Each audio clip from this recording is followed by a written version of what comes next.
A nossa vida sempre vai acontecer mudanças. No nosso período de infância para frente, né? Desde quando a gente nasce, essas mudanças são inevitáveis. A gente querendo ou não, vai acontecer mudanças. Então vem várias fases da nossa vida, né?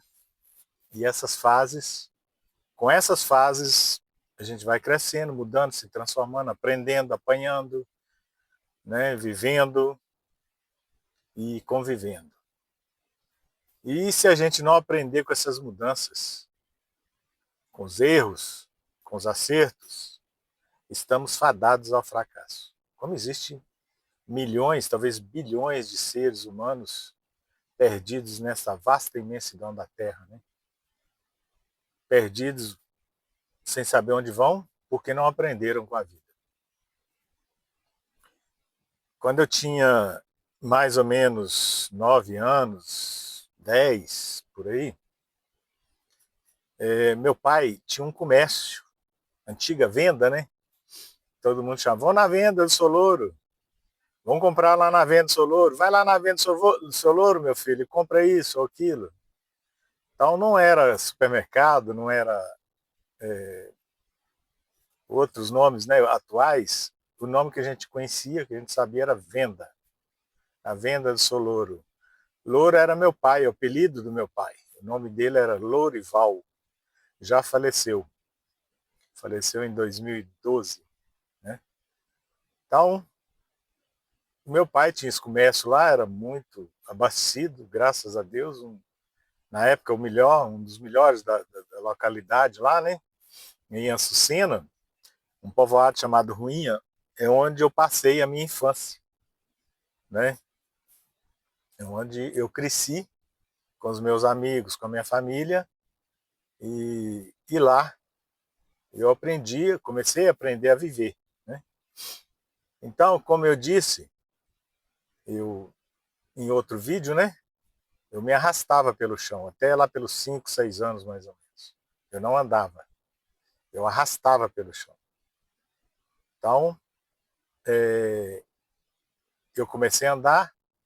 Um dia que meu pai chegou com o mulato, né, que eu conto na minha história de vida 1. O dia que meu pai chegou com o mulato, mulato é um nome de uma madeira que a gente conhecia como mulato lá na roça. E me deu, né, um mulatinho de 1 metro e pouco, mais ou menos, 1,20 m por aí, bem curadinho, passa, corta, é um pau bem resistente, uma madeira bem resistente, né, e ele fino para me segurar e escorar, né? Então, naquela época não tinha muleta, não tinha nada disso, nem estrada direito tinha. Carro, você podia contar na mão quem é que. Quem tinha carro, na verdade, era só os fazendeiros, aquele pessoal mais rico, né? Pessoal que tinha condições. Então você podia contar os carros que tinha na região. Não existia carro, muito difícil. Então, a partir desse dia, eu comecei a escorar neste mulato que o meu pai trouxe para mim, da roça.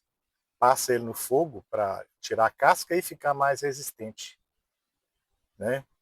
Então, meu pai e outros lá chamam esse processo de passar ele no fogo de curar, para que o mulato ficasse curado, né? Pronto para uso. Então, eu comecei a andar a partir do momento que eu comecei a escorar nesse mulatinho.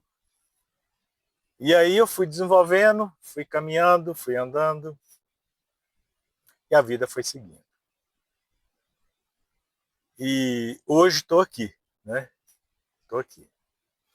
Então a gente tem os amigos de infância, que são amigos mesmo, né? E criança é criança. Criança não esconde nada, não esconde o sentimento e tá ali sempre, brigando, brincando. Mas é amizade, é aquela amizade gostosa, né? De tudo. De brigas, de brincadeiras, de choro, de alegria, tudo. Então, quando a gente vai ficando adulto, a gente percebe que essas amizades vão sumindo, vão desaparecendo. E hoje, nos dias de hoje, com esse celular na mão, com essa tecnologia que está aí hoje, todo mundo voltado para a tecnologia, voltado só para a cultura do eu, né? Do egocentrismo, né?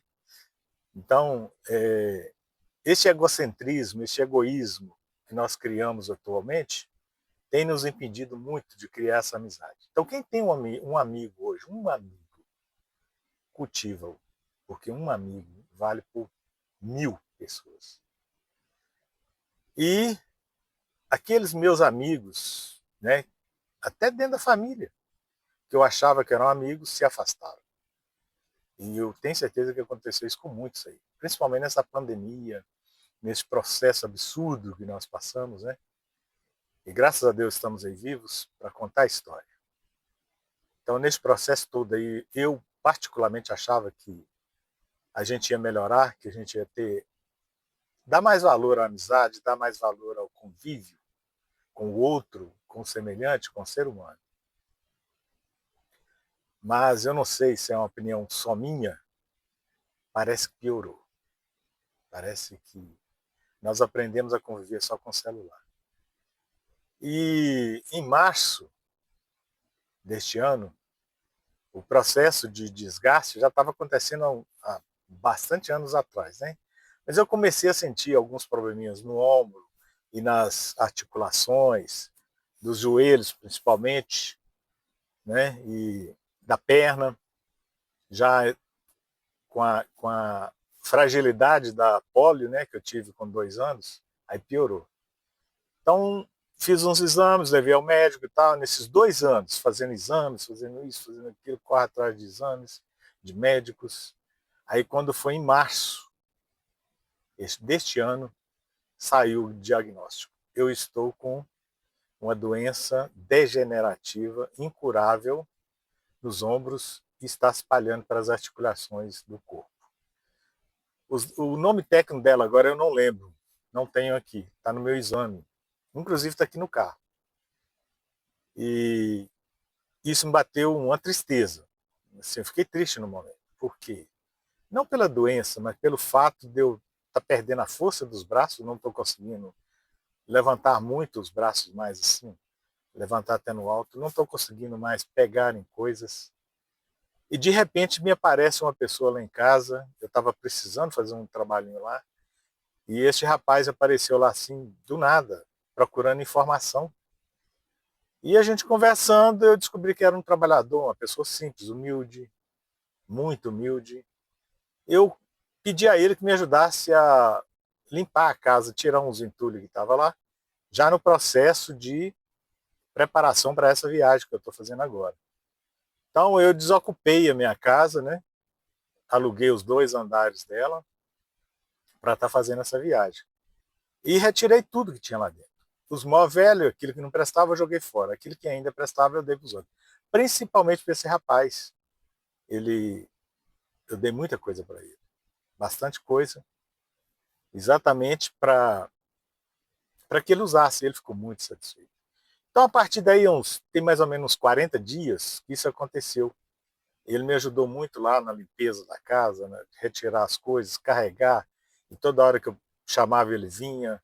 Muito solícito, muito amigo.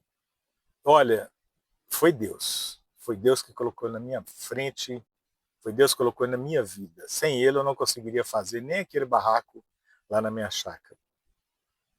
Ele foi, não é o braço direito, ele foi o braço direito, o braço esquerdo, as pernas, foi tudo. Então ele me ajudou bastante, né? Lógico que a orientação técnica para a fabricação lá foi minha. Eu também fiz muita coisa, né? Como eu mostro nos vídeos. Mas sem ele eu acho que eu não conseguiria, acho não, tenho certeza, não conseguiria fazer aquele barraco, aquele chalezinho lá na chácara. O nome dele é Hilde, ele não deixou gravá-lo, não deixou, muito sistemático, não gosta de foto, já falou para mim que não gosta de vídeo, mas eu não posso deixar de citar ele aqui, né, neste vídeo, e que ele, se Deus quiser, vai estar na minha eternidade. Eu não vou esquecer dele, é uma pessoa muito boa, é realmente um amigo. Pensa numa pessoa preocupada comigo. Ele se preocupava se eu ia cair, corria, pegava as coisas para mim, não deixava pegar nada, não deixava carregar nada, e sempre ali fazendo as coisas, carregando, me ajudando, e preocupado com a minha segurança. E eu mostrei para ele o vídeo de eu caindo lá, o dia que eu estava trabalhando sozinho, que eu tomei um tombo lá na chácara, né? No barraco lá que eu estava fazendo, eu mostrei para ele o vídeo e ele ficou pasmado. Se eu tivesse lá, você não tinha caído, porque eu não deixo você nem subir naquela escada. Eu acredito que sim. Mas nesse dia não pôde ir e eu tive que ir sozinho para finalizar um serviço lá. Mas graças a Deus está tudo bem. Hilde, as minha sincera gratidão, eterna gratidão. Que Deus te abençoe e esteja com você sempre. Ele gosta que chame de Dil, é o apelido dele. Eu acho esquisito esse apelido, né?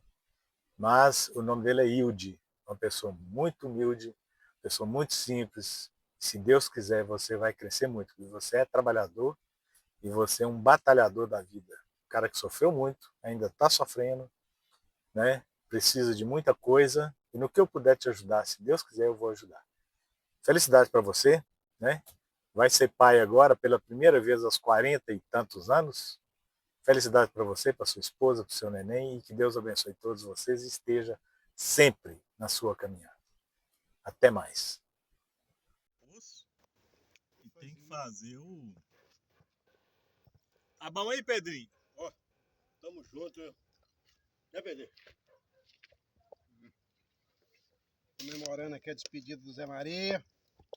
Fez o barraquinho aqui, agora ele vai dar uma viajada. Dá as andanças, se Deus quiser. Vai andar o mundo. Aí.